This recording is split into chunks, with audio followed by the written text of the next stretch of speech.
What's good, y'all? We are back with another draft recap video. Today we are back with the San Francisco 49ers draft recap. And I think the 49ers had a really solid draft. I thought they had more picks than what they had. I don't know why I thought that, but they only had 1, 2, 3, 4, 5 picks. So that actually helped with this draft recap. The less picks, the better, because the less film I have to watch. But they traded away Marquise Goodwin, traded away Matt Breida.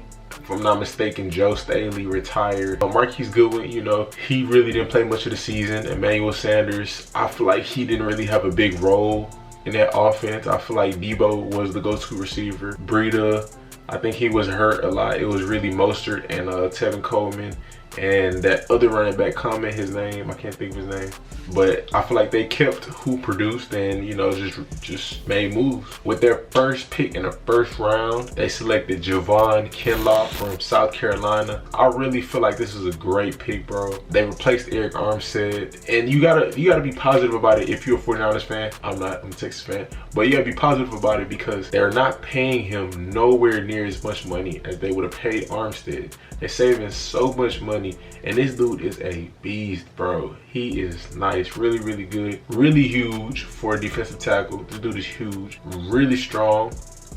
It almost seems like he requires a double team every single time he's lining up. I feel like it's just rare that I even saw him going up against one lineman and not making a pressure in the pocket or almost getting a sack. Very high motor, always playing hard, will run all the way down the field to go catch you if he can. Pretty fast for his size, for sure, too. I watched the whole Alabama game, and it just felt like they were doing a lot of things, anticipating that he would be blowing up the plays or blowing up the offensive line. They would try to go opposite of him or just send a lot of blocking his way. You can tell that they knew how much of a threat he was. He has great character too. One of the Bama linemen, he tripped over him and he reached down to help him up. And I think that's a solid, most dudes, they just gonna, act like he ain't even see it and keep it going. But the dude fell, he helped him up. So I feel like, that speaks for his character. There's small stuff like that. Like I said, really good pick, solid pick. I like it a lot. Next, we got Brandon Aiyuk, Arizona State.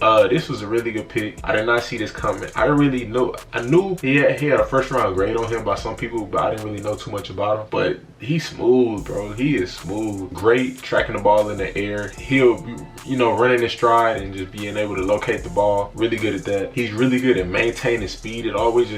It feels like he's running at one speed for the most part at all times. Very elusive, clean. Like, I feel like his route running is pretty clean. He's smooth and change of direction. I looked up his 40 and he runs a 4.5, but it honestly, like, to me, it looked like he runs a 4.3. Like, he looks a lot faster than a 4.5. He's a pretty solid blocker and he just seems real smart. Like, he's just aware of where everybody is on the field, what to do as far as anticipation, and he just seems like a real smart player. I think Jackson Kruger, I forgot who I watched, but somebody said that he actually reminds them of Debo Samuel. And I thought that was actually a pretty solid comparison because they do have similar games. Like, they are very similar in my opinion. But that's a nice pickup. I want to say he can start from day one. Possibly can, but he's going to have some competition. I actually like, what's his name? Jalen Hurd, the receiver from Baylor, who was injured last year, but they said they might move him to tight end.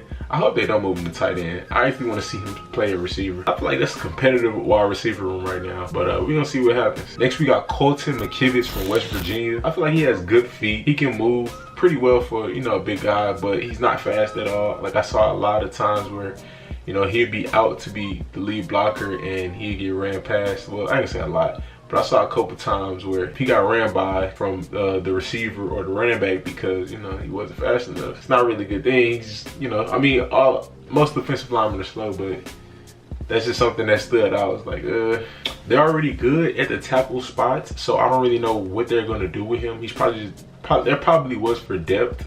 He's solid overall, solid versus the run, solid versus the pass. It's not anything that I just saw like that he just does exceptionally well, but I feel like he's solid overall. And like I said, I just feel like it's a depth pick for right now. Next, we got Charlie Woerner from Georgia. I didn't see this coming. Been hearing a lot that they're looking for another tight end, which is surprising because they got Kittle, but I like this pick.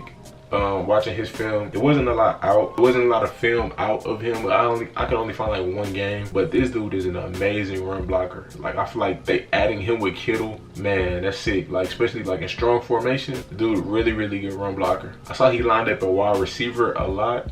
But I feel like he could definitely work on his route running. I think, you know, with Kittle there, he'll learn a lot from him.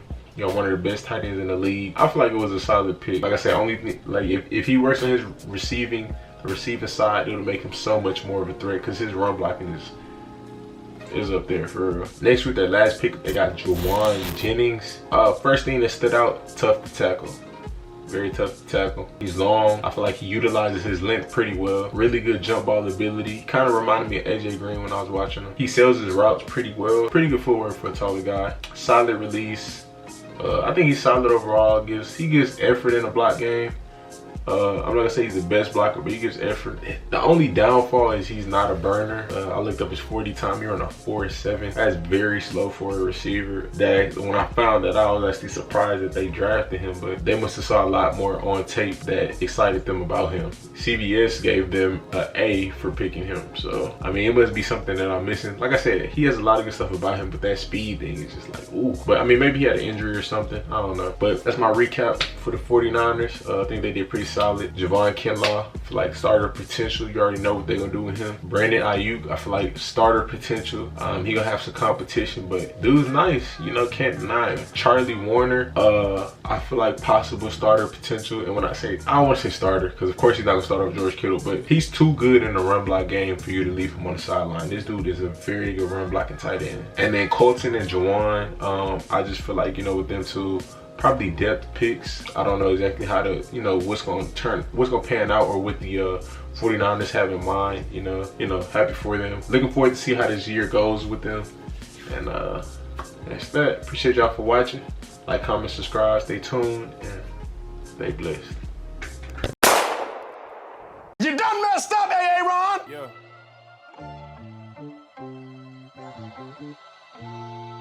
Hey, Hall. Man amongst boys, I walk with the Lord. Gotta be careful what you say, because your tongue is a sword. Why you speaking what I think and ain't no